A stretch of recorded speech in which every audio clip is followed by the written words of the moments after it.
Miss Marple and the Silken Veil of Legacy. Chapter 1. The Mysterious Letter.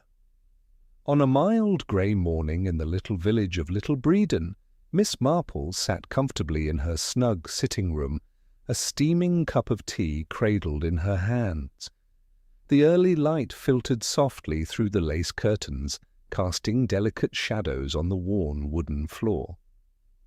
Outside, the quiet hum of the village beginning its day was gently punctuated by the chirping of birds and the rustle of leaves in the cool breeze.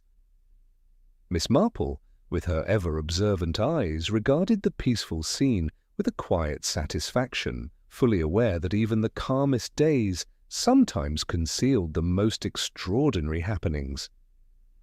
Just as she was about to return her attention to the daily crossword puzzle, a knock at the door broke her reverie. Opening the door, she found a postal delivery man holding an unusually thick envelope.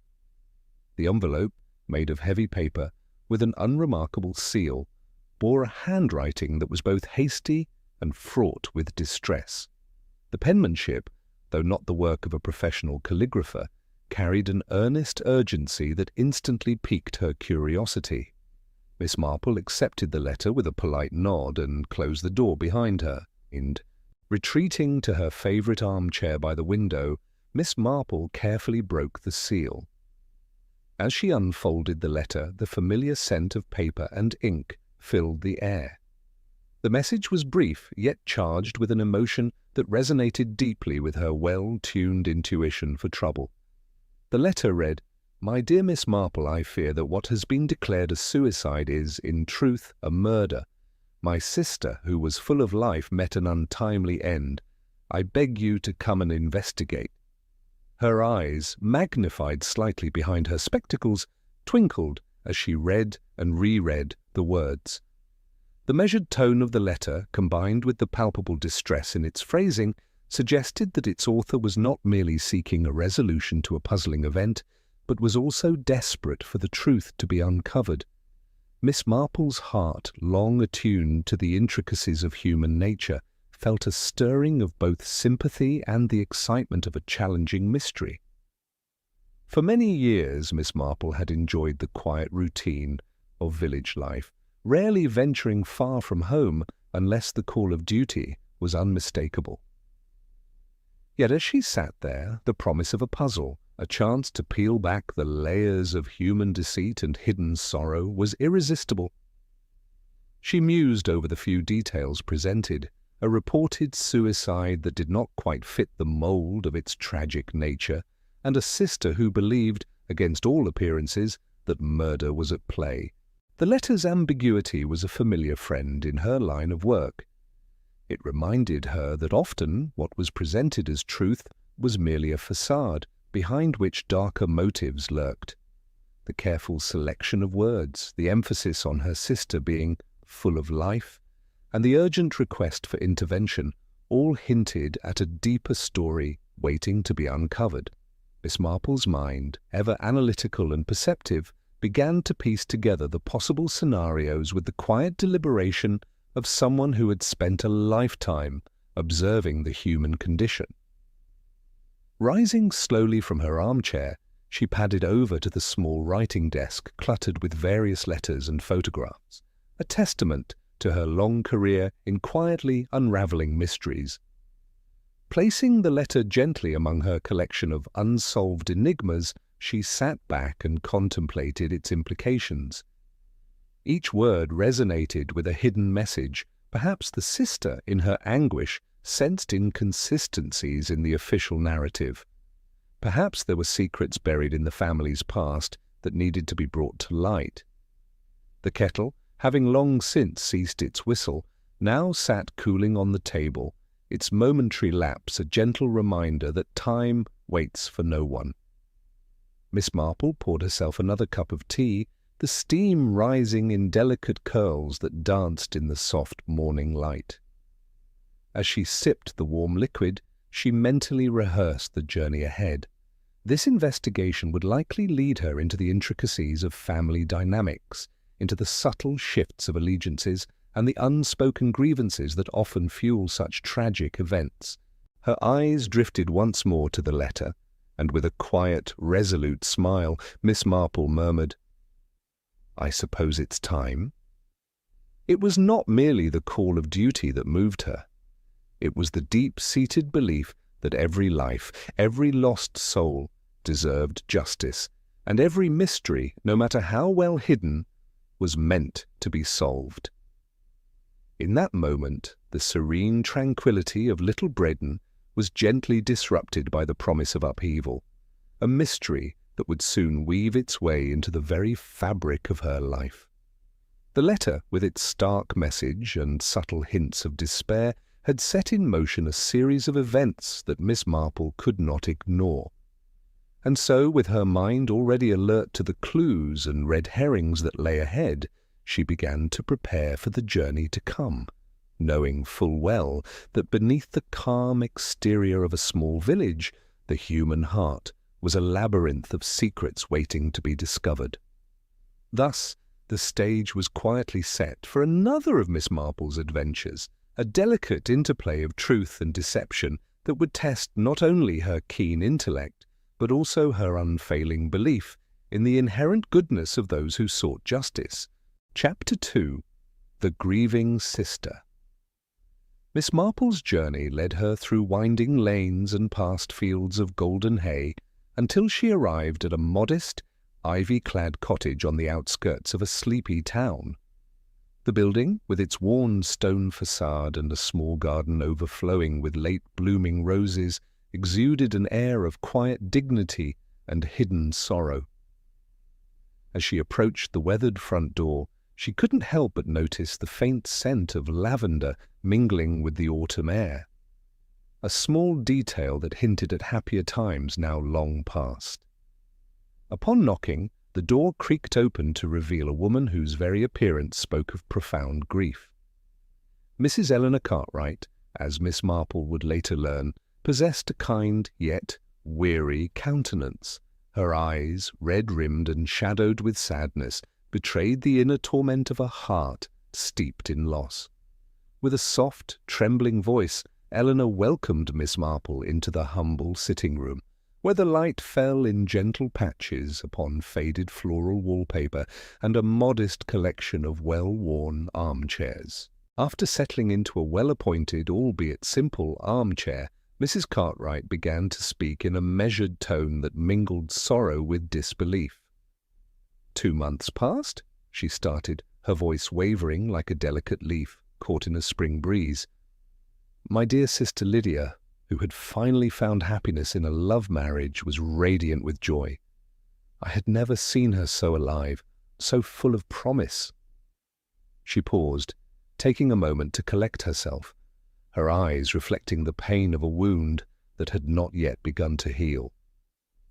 Miss Marple listened intently, her gaze fixed on Mrs. Cartwright's trembling hands as they clasped a faded photograph of Lydia, a smiling face that now seemed to belong to a world so distant from the one marked by tragedy.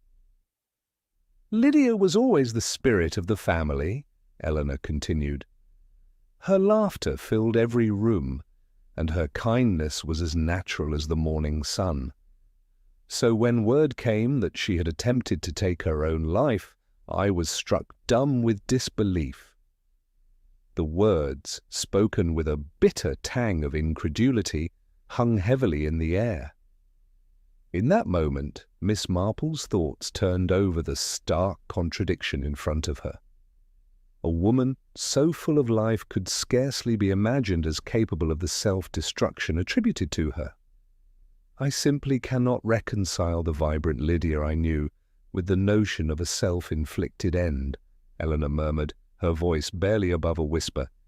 It is as if a cruel twist of fate has rewritten her destiny, and I am left with a tapestry of lies and half-truths. As the conversation unfolded, Miss Marple took note of every nuance, the slight quiver in Mrs. Cartwright's voice, the way her eyes darted towards a dusty window, as if expecting some unspoken visitor, and the occasional sigh that seemed to carry the weight of the world.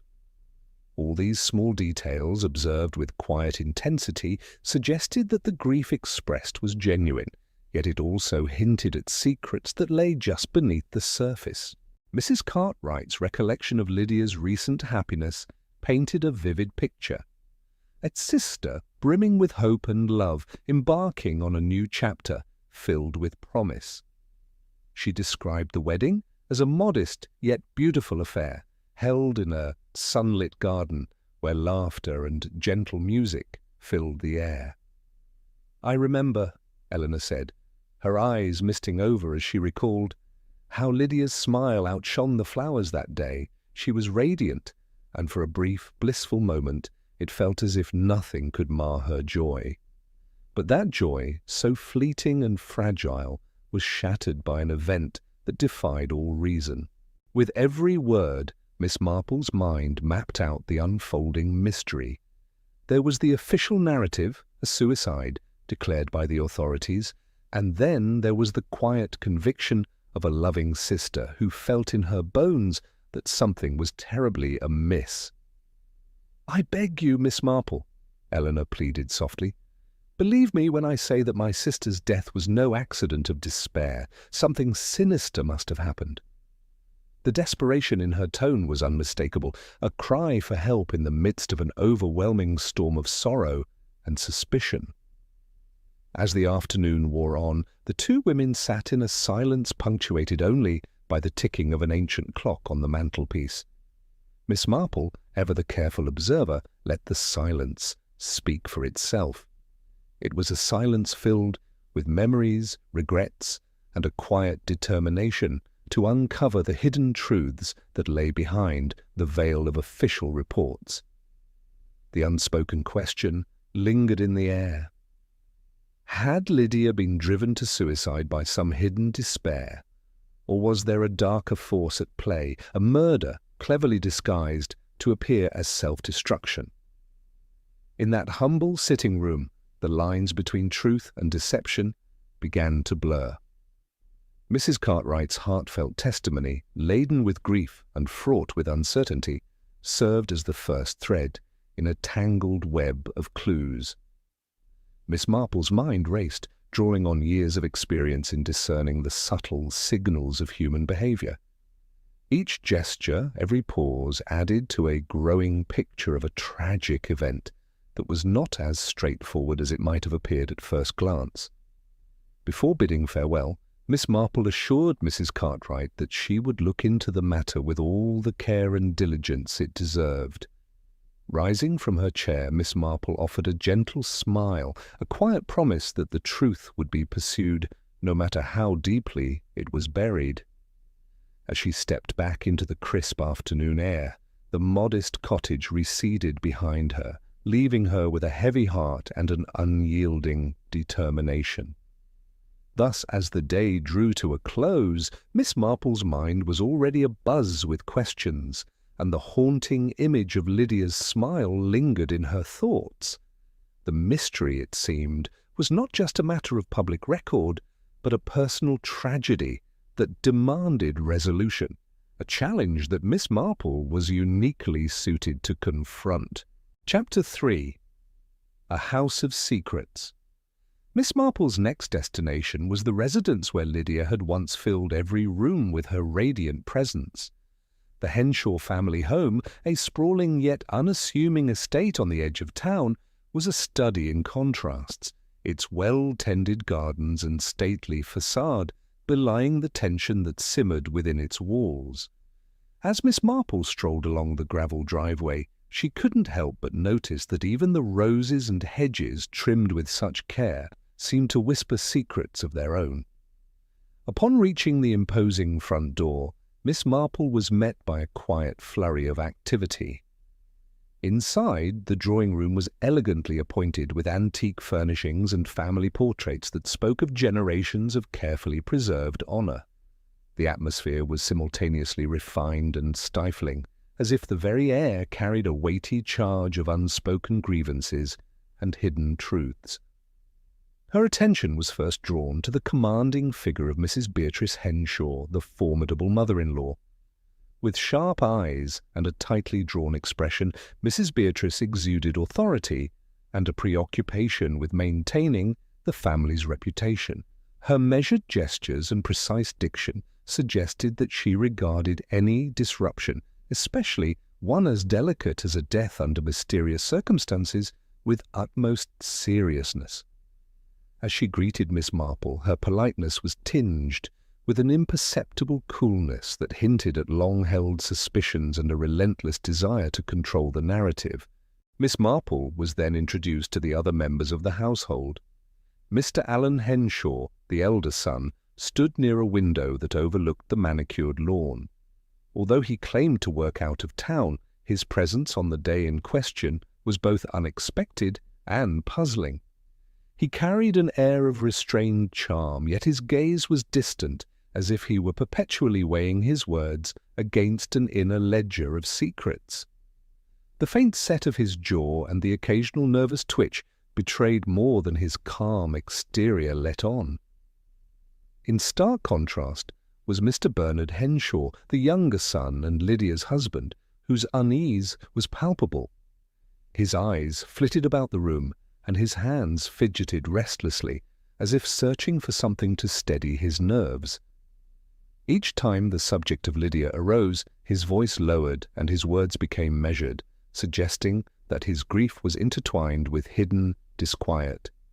There was an air of vulnerability about him, a quiet admission of inner turmoil that was hard to mask beneath polite smiles. Rounding out the company was Mrs. Elaine Henshaw, Alan's wife, whose casual demeanor and seemingly effortless ease belied a complexity that Miss Marple's discerning eyes quickly noted. Elaine's smile was pleasant, but lacked the warmth one might expect from someone so closely connected to the family tragedy. Instead, it was as if she maintained a careful distance, a protective barrier between herself and the painful realities unfolding around her. Taking her place in an unoccupied armchair in a shadowed corner of the drawing room, Miss Marple began her silent work of observation. She sipped her tea slowly, allowing herself to be enveloped by the subtle interplay of light, sound, and gesture that filled the space. Every detail was a clue, the slight twitch of Mrs. Beatrice's lips as she glanced at a portrait of Lydia, the way Mr. Allen's fingers fiddled with his cufflinks whenever Lydia's death was mentioned, and the rapid, almost imperceptible tapping of Mr. Bernard's fingers on the armrest of a nearby chair. Over the course of the afternoon, polite conversation flowed around her, though the topics were invariably circumscribed by careful restraint. The family spoke warmly of Lydia, the brightness of her laugh, the kindness that had endeared her to so many, and yet as each memory was shared, Miss Marple detected an undercurrent of regret and unspoken accusation. It was as if every affectionate recollection was tempered by the sorrow of a loss that seemed too abrupt, too inexplicable. As the late afternoon light slanted through the tall windows, casting elongated shadows on the parquet floor, Miss Marple gathered her impressions with methodical precision. She had long mastered the art of reading between the lines of human behavior, and today each subtle gesture and fleeting expression contributed to a growing picture of a household steeped in both affection and underlying mistrust. Before departing, Miss Marple offered courteous nods and gentle smiles to each family member, her mind already piecing together the disparate clues that hinted at hidden resentments and possible motives. It was clear to her that the Henshaw home was not merely a setting for sorrow, but a labyrinth of carefully guarded secrets, secrets that could, in time, unravel the true circumstances behind Lydia's tragic death. With one last lingering glance at the drawing room, a room that held both beauty and burden, Miss Marple stepped back into the cool evening air. The house, with its elegant veneer and the echoes of whispered confessions, had left her with as many questions as answers. Yet she was determined to probe deeper. for in the intricate web of family ties and veiled emotions lay the path to uncovering the truth behind Lydia's mysterious end, and Miss Marple was resolved to follow that path until every hidden secret was brought into the light. Chapter 4. Suspicions Arise. Over the next few days, Miss Marple moved gracefully about the Henshaw household, engaging each member with gentle, unassuming inquiries. The air was thick with an undercurrent of unease, as if every person in the family was guarding a secret behind smiles that were too neat and responses that felt rehearsed. Though the family members expressed sincere grief for Lydia, the accounts they offered were peppered with curious omissions and subtle contradictions, details that set Miss Marple's experienced mind alight with suspicion. Her first conversation was with Mrs. Beatrice Henshaw, the formidable mother-in-law, whose measured dignity and precise manner often masked her true feelings. In the quiet drawing-room adorned with family portraits and time-worn furnishings, Mrs. Henshaw sat with an air of rigid composure. Lydia was blessed with a radiant spirit, she insisted, her tone clipped and formal. Her marriage, a union founded on love, brought hope to our family. Yet as Miss Marple listened, she detected a rehearsed quality in these words, as if they had been carefully chosen to deflect attention from an unsaid truth. There was something about the way Mrs. Henshaw repeatedly emphasized the family's fortune and security that hinted at an underlying preoccupation with financial matters rather than genuine mourning. Next, Miss Marple sought out Mr. Bernard Henshaw, Lydia's husband and the younger son of the family. In a secluded corner of the house, away from the prying eyes of the other members, Bernard's guarded demeanor became immediately apparent.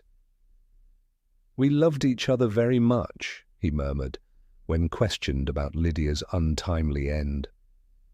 "I cannot fathom why she would take such a drastic step." His voice wavered slightly, as if betraying the weight of unspoken regrets. Yet there was an odd fixation on the subject of money that crept into his remarks. When Miss Marple delicately probed his recollections of Lydia's final days, Bernard's eyes flickered with an expression of unease before quickly settling back into a mask of sorrow. It was as though he were reluctant to allow any discussion of finances, a topic that, Miss Marple noted, seemed to carry a different kind of significance for him. In contrast to these measured responses, Mrs. Elaine Henshaw, the wife of Mr. Alan Henshaw, presented a facade of easy nonchalance.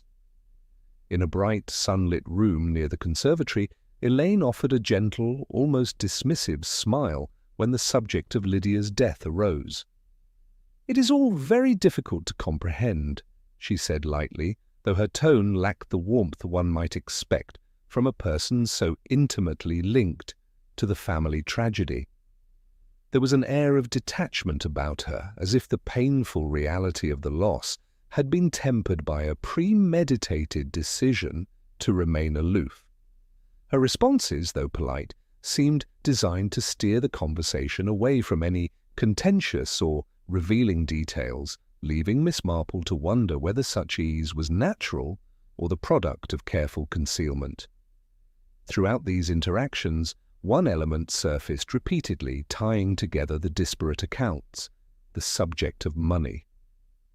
Whether it was Mrs. Henshaw's insistence on Lydia's good fortune, Bernard's nervous hints at financial strains, or even Alan's infrequent yet telling silences whenever wealth was mentioned, the theme of monetary gain loomed large over every conversation. In hushed tones and fleeting glances, it became evident that the question of wealth and its potential misuse was not merely background chatter, but perhaps a crucial piece of the puzzle. Another thread that tugged at Miss Marple's attention was the matter of Lydia's missing jewellery. This detail, though mentioned only in passing by several of the family members, struck her as significant. The precious heirlooms that had once belonged to Lydia were conspicuously absent, a fact that no one in the household seemed willing to discuss openly. Each mention of the lost jewels carried with it an unspoken implication, a suggestion that they might have been part of a larger scheme, or that their disappearance was connected in some way to the events that had led to Lydia's death. By the time the late afternoon light cast long shadows along the corridors of the Henshaw home, Miss Marple had compiled a mental ledger of all the discrepancies, hesitations, and red herrings that the family's accounts presented. It was clear to her that beneath the calm surface of sorrow lay a web of ulterior motives, one in which the missing jewellery and the repeated allusions to money might hold the key to unravelling the true nature of Lydia's demise. With quiet determination and a resolve born of years of unravelling human intricacies, Miss Marple prepared to delve even deeper into this tangled web. Every conversation, every carefully measured reply, and every evasive glance had added another brushstroke to the portrait of a household steeped in secrets. And though the family insisted on their love for Lydia, the inconsistencies in their stories whispered a different truth, one that promised to reveal far more than mere tragedy. Chapter 5. Clues in the Garden and the Lost Jewels. Miss Marple stepped out into the garden of the Henshaw estate with the measured gait of one who has long learned that nature often holds the quietest of revelations. The garden, a symphony of colours and shapes, was at first glance an oasis of calm, neatly trimmed hedges, bursts of rose and lavender, and the gentle hum of nature going about its business. Yet beneath the surface of this manicured beauty lay an undercurrent of tension, a subtle dissonance that resonated with the discord in the Henshaw household. As she walked along the gravel path, the interplay of sunlight and shadow danced upon the carefully laid stones. Each step Miss Marple took was accompanied by a quiet contemplation of the conversations she had had within the drawing-room. There was talk, half-heard hints of envy, whispered confessions of financial worry, and the recurring, almost evasive, mention of Lydia's missing jewels.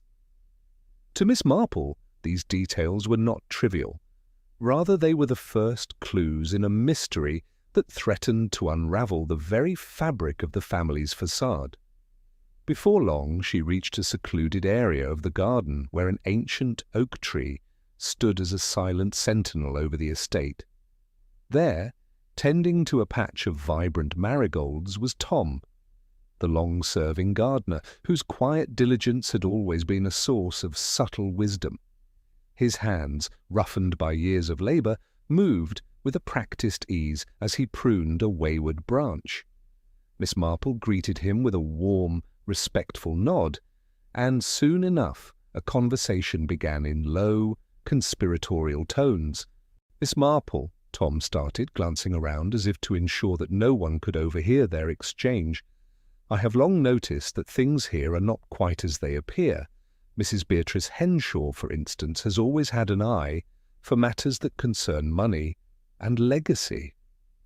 Ever since Lydia's untimely passing, there has been an added strain in the air, a preoccupation with wealth that is palpable in every gesture and glance." Miss Marple's eyes narrowed slightly as she listened.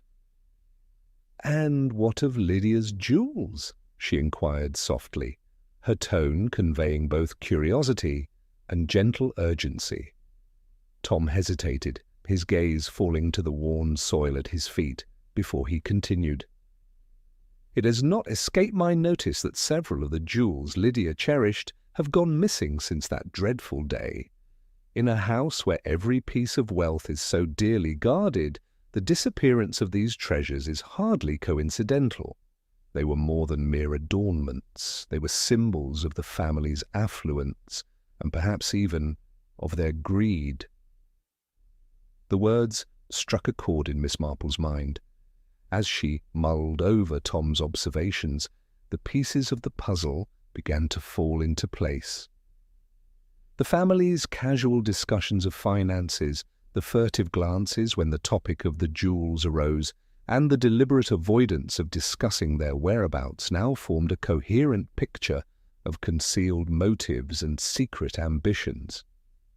"Do you think," Miss Marple pressed gently, "that the jewels might have been taken deliberately as part of a larger scheme to divert suspicion or to secure a personal gain?" Tom's eyes, full of earnest simplicity, met hers with an unspoken acknowledgment. "Aye," he said slowly, "I believe that in a household where wealth is both a blessing and a curse, the desire to possess what is not rightfully one's own can drive even the kindest souls to treachery." Miss Marple nodded thoughtfully.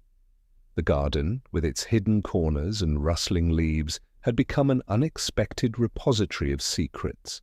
The meticulous care with which the estate was maintained seemed at odds with the chaos of human desire that lurked behind closed doors. Every rose and every carefully pruned bush whispered of beauty, yet also of neglect, a neglect born not of inattention, but of a willful blindness to the darker impulses that had taken root among the family members. With the gardener's candid insights echoing in her ears, Miss Marple strolled slowly along a winding path bordered by fragrant jasmine and wild thyme. In the interplay of natural splendor and cultivated order, she saw a mirror of the Henshaw household. On the surface, everything appeared impeccable, yet beneath lay an intricate web of deceit, envy, and hidden ambition. The missing jewels, once treasured heirlooms, now seemed to represent not only a tangible loss, but also the erosion of trust and the insidious power of greed. As twilight began to settle over the estate, casting long contemplative shadows across the lawn, Miss Marple paused by a small fountain. The water's gentle murmur provided a soothing counterpoint to the relentless questions that swirled in her mind. Who had taken the jewels? What dark design could have compelled someone to betray family bonds for mere material gain? The evidence gathered in the garden and Tom's unvarnished observations were threads in a much larger tapestry of betrayal. Thus, as darkness settled over the estate, Miss Marple's mind churned with the possibilities. In the silent sanctuary of the garden, among the rustle of leaves and the soft whispers of the wind, lay the first solid clues in a case that was anything but straightforward. With a determined heart and a mind sharpened by years of unraveling secrets, she vowed to return and continue piecing together the hidden puzzle of the Henshaw family, a puzzle where every clue, no matter how small, was a step closer to the truth. Chapter 6. The Truth Unveiled on the Body. Miss Marple's investigation led her next to the quiet room where Lydia's lifeless form had been discovered. The chamber, once a space of gentle repose, now seemed transformed into a silent testament of hidden violence. Soft daylight filtered through a narrow window, casting long, sombre shadows upon the polished wooden floor. Though the scene had been set up to resemble a calm, sorrowful suicide, Miss Marple's keen eyes quickly discerned that appearances were deliberately misleading. The body of Lydia was suspended in a manner that suggested careful staging, a meticulous effort to portray a picture of self-inflicted despair. However, as Miss Marple drew closer, subtle details betrayed a far different story. With slow, deliberate steps, she approached the figure, her gaze fixed on the small, yet telling signs that the official narrative of suicide was nothing more than an artful deception. Crouching beside the body, Miss Marple first examined Lydia's arms. Their faint but unmistakable scars marred her skin, scars that spoke not of a peaceful end, but of a desperate struggle. The marks were arranged in a pattern that suggested the victim had not succumbed quietly to despair, but had instead fought fiercely against an unseen assailant. Each bruise and abrasion hinted at a violent encounter, evidence that Lydia had resisted until her final moments. Even more compelling was what Miss Marple observed at Lydia's hands. A careful inspection of her nails revealed traces of blood, tiny, almost imperceptible flecks that had clung stubbornly to the keratin. The pattern of these stains was not random. It told a story of frantic, desperate resistance. It appeared that in her final moments, Lydia had clawed and fought back, leaving behind a silent record of her struggle. In a case of genuine self-harm, such evidence of a physical fight would be unlikely. Instead, it was a grim indication that the body had been manipulated after a violent encounter, the scene arranged to misdirect any inquiry. Miss Marple's trained eyes continued to survey the surroundings. The way in which Lydia's body had been hung struck her as too deliberate. A person in the throes of despair would not have been capable of such a measured display. The careful arrangement suggested that someone else had taken the time to stage the scene meticulously.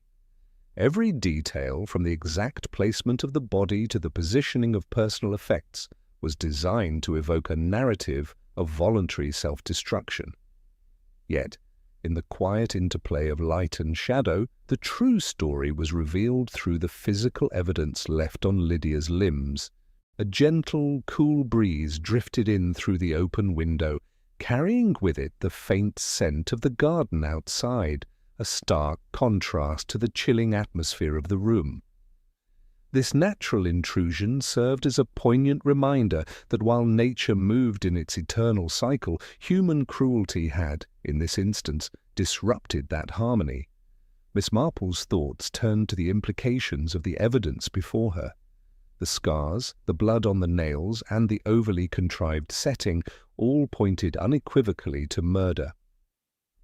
Lydia's final act had not been one of despair, but of defiance, an act in which she fought for her life, however fleetingly, before succumbing to the violence inflicted upon her. As she rose from her crouch, Miss Marple allowed herself a moment of quiet reflection. The evidence that lay so bare was more than enough to dismantle the narrative of suicide. In that silent room, every mark on Lydia's body was a clue, a piece of a puzzle that was slowly coming together. The deliberate arrangement of the body was, in itself, a betrayal. It was as though the murderer, in a misguided attempt to protect themselves, had tried to cloak the truth in the veneer of a self-inflicted death. Yet the brutality of the struggle was impossible to conceal. The gravity of the situation weighed on Miss Marple's heart. The quiet dignity of the room had been shattered by an act of violence, and the meticulous staging was a cruel mockery of the truth. In that space, where every shadow and every bruise narrated a tale of struggle and loss, the evidence demanded justice. Lydia had been silenced by a ruthless hand, and the carefully arranged facade was an insult to the life that had once been so full of promise. Taking one last, lingering look at the scene, Miss Marple rose slowly, the resolve in her heart as firm as ever. Every detail, every small clue recorded in her mind was a step closer to unraveling the mystery. As she left the room, the silent testimony of Lydia's final moments remained etched in her thoughts, a poignant reminder that beneath every carefully constructed story lay a truth waiting to be revealed. Chapter 7. Gathering the Suspect. In the soft glow of an overcast afternoon, Miss Marple resolved that it was time to bring all the Henshaw family members together for a final reckoning. The spacious drawing-room of the Henshaw estate, with its high ceilings and rows of ancestral portraits, was filled with a tense hush as each person assumed their place. Today the air felt charged with the weight of unspoken truths, and every member of the family could sense that the time for evasions was drawing to an end. Gathered in the room were Mrs. Beatrice Henshaw, the imperious mother-in-law whose every word had been carefully chosen, Mr. Bernard Henshaw, Lydia's gentle husband, and the younger son, whose anxious glances betrayed inner turmoil, and Mrs. Elaine Henshaw, Alan's wife, whose cool detachment did little to hide her subtle unease. Notably absent until now had been Mr. Alan Henshaw, the elder son and nominal out-of-towner. Yet by Miss Marple's invitation he had arrived, a fact that had already begun to unsettle the delicate equilibrium of the household. Miss Marple, seated comfortably in an armchair that faced the assembled group, regarded them all with a calm but penetrating gaze. "I have listened carefully to your accounts," she began, her tone both gentle and insistent. "Each one of you holds a deep affection for Lydia, yet there are many discrepancies in your stories, especially when it comes to matters of money and trust." A murmur of acknowledgment swept through the room, but the tension only deepened. Turning her keen attention to Mr. Alan Henshaw, Miss Marple continued, "Mr. Henshaw, you claim that you work out of town and were not present on the day in question, yet I have discovered evidence to the contrary." The silence that followed was palpable, every eye now fixed on Alan. His face betrayed a flicker of anxiety as he tried to maintain his composure. "I assure you," he stammered, "I was away, as I have been for many years. I could not have been involved in such a tragedy." Miss Marple's eyes, however, were unwavering. "It appears that the railway station records tell a different story," she said softly. "I learned that you arrived that very day, and then left again without so much as a word to anyone." The room grew colder as the implications of her statement sank in. The elder son, who had long maintained a distant and untroubled facade, now looked increasingly cornered. "Would you be so kind as to remove your shirt?" Miss Marple requested calmly. "There is something that I must examine." Reluctantly and with a visible shudder, Alan complied. As his shirt was removed, Miss Marple's eyes quickly fell upon the faint scars adorning his chest. These were no old, accidental marks, but recent wounds, mirroring the injuries I observed on Lydia's body, she thought silently. Alan's face flushed with a mixture of shame and resignation. The evidence before the assembled family was damning, and in that charged moment his carefully constructed alibi began to crumble. The room was silent save for the sound of his laboured breathing, and then, with a heavy sigh, he spoke. "It is true," he confessed in a voice that trembled with regret. "I did return that day. I intended to surprise the family. I had not meant for any harm to come." The admission hung in the air, and Miss Marple leaned forward, her gaze gentle but unyielding. "Then tell us, Mr. Henshaw, why did you kill Lydia?" she asked, each word deliberate and clear. Alan's eyes darted about the room before settling on the portrait of Lydia that hung on the wall. "I came home that day, expecting nothing more than to share in the family's joy. But through the window I witnessed something I could hardly believe, a scene that stirred a terrible greed within me." He paused, his voice cracking under the weight of his confession. "I saw my younger brother's wife, Lydia, was setting her jewellery. In that moment, my heart was overcome by a dark impulse. I lost control, and in a fit of greedful passion I attacked her. I tried to make it appear as if she had taken her own life." A shocked gasp rippled through the room. Mrs. Beatrice Henshaw's face tightened as she stared at her son, while Bernard looked away, his eyes filling with unshed tears. Mrs. Elaine Henshaw maintained a rigid expression, though the tension in her hands was unmistakable. Miss Marple continued in a measured tone. "It is a grievous act, Mr. Henshaw, and one that not only claims a precious life, but destroys the very trust that binds a family together. Greed, when left unchecked, can twist even the most respectable of hearts into instruments of betrayal." Alan bowed his head in remorse. "I only wish I could take it back," he murmured, voice thick with regret. "I acted out of a moment of uncontrolled emotion, driven by the lure of money and the fear of losing what I thought was mine. I never intended to cause such pain, yet here we are, with the truth laid bare. As the weight of his words settled, Miss Marple's calm presence seemed to console the room, even as the stark reality of the situation pressed down on each member of the family. She knew that in a household as complex as the Henshaws, many emotions and secrets lay intertwined, but the clarity of this confession left no room for doubt. At that moment, the local constabulary, quietly alerted by Miss Marple's earlier observations, arrived to take Alan into custody. As he was led away, his eyes met those of the grieving family, a silent acknowledgment of the irreversible damage his actions had wrought.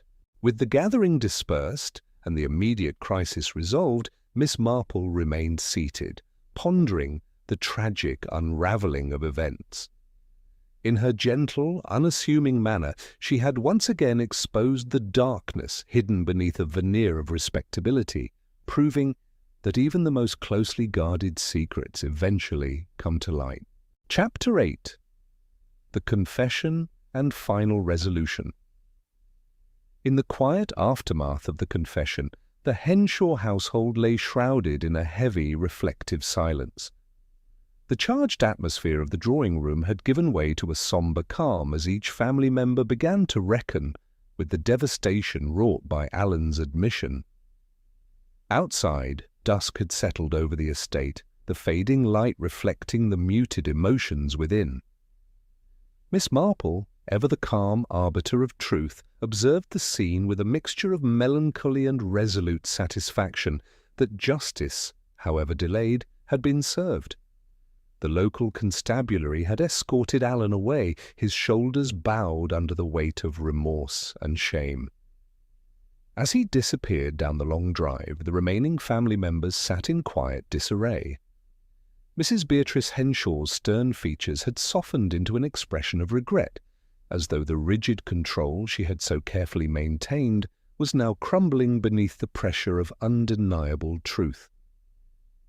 Mr. Bernard Henshaw, Lydia's grieving husband, appeared lost in thought, his eyes searching the room for signs that might offer an explanation for the chaos that had upended his life. Even Mrs. Elaine Henshaw, who had maintained a veneer of cool detachment, now looked inwardly pained, her hands trembling ever so slightly as if to ward off the recollection of what had transpired. Miss Marple rose from her seat, her gentle eyes scanning the faces before her. In her measured, unhurried manner, she began to recount the details that had pieced together the mystery.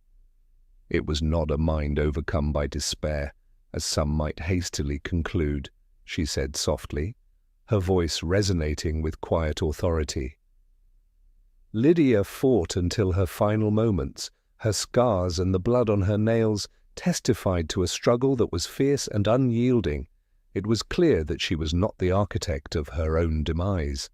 She paused to let her words sink in, then continued, and it was no accident that the jewels which belonged to her, heirlooms that had long been cherished by this family, had vanished.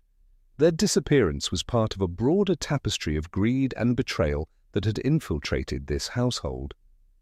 Miss Marple's eyes drifted towards the assembled family, as if to include each of them in her sweeping observation. Greed, when left to fester, can twist even the most respected hearts into instruments of tragedy. Here, the lust for wealth and the desire to secure a legacy had pushed one man to commit an act that can never be undone. As she spoke, Miss Marple recalled the furtive glances, the evasive answers, and the subtle hints that had emerged during her investigations. Every conversation, whether in the drawing room or in the quiet corners of the estate, had provided her with clues that, when assembled, revealed a story of concealed motives and unspoken resentments. The truth, she explained, was not buried in the official records alone, but was inscribed in the very scars on Lydia's body and the desperate actions of a man who had lost control to the lure of money. A murmur of acknowledgment rippled through the room. Mrs. Beatrice Henshaw, whose earlier rigidity had masked her own inner conflicts, nodded slowly. I always feared that our family's preoccupation with wealth might one day bring ruin, she admitted, her voice thick with remorse. I hoped that Lydia's marriage would bring happiness, not discord, but it seems that even in love the spectre of greed can loom large. Mr. Bernard Henshaw, his eyes now brimming with a mixture of sorrow and understanding, added quietly, I trusted that our bonds would be strong enough to shield us from such treachery. Instead, we have all suffered immeasurably. The gravity of the situation had drawn out the hidden vulnerabilities of the family, and even Mrs. Elaine Henshaw, who had earlier seemed so detached, appeared touched by the raw truth of the confession. Miss Marple continued, in every family there are secrets, and often those secrets are wrapped in the guise of loyalty and love. Yet when money and inheritance become the focal points of one's desires, the result can be a tragedy far worse than any that can be justified by the mere pursuit of wealth. Her words were gentle, but they carried the weight of her lifelong experience in understanding the human heart. I trust that you will, in time, come to see that Lydia's death was not the result of despair, but the consequence of a moment of uncontrolled passion, a moment in which one man allowed his baser instincts to override the bonds of kinship. As twilight deepened into night, Miss Marple bid the family farewell, leaving them with her final counsel. Let this be a lesson, she said softly, that beneath the surface of respectability there may lie a network of secrets and hidden ambitions, but truth, no matter how carefully veiled, has a way of emerging. In your grief, seek not only solace but also the wisdom to rebuild trust where it has been so grievously broken. With that, Miss Marple walked away from the estate, her silhouette merging with the darkening landscape. She carried with her the quiet satisfaction of having restored order and justice, even as she lamented the irreparable loss of a kind soul. The echoes of the day's revelations would linger long in the minds of the Henshaw family, a sombre reminder of how greed and unchecked ambition can shatter even the most cherished bonds. In the cool silence of the night, as the stars emerged one by one in the vast starlit sky, the mystery was finally resolved. Lydia's memory would live on not as a victim of despair, but as a beacon of truth in a family that had lost its way. And Miss Marple, with her unerring insight into the human condition, knew that while justice had been served, the path to healing was a long and arduous one that would require the survivors to confront not only the loss of a beloved sister and wife, but also the deeper fractures that had allowed such a tragedy to unfold.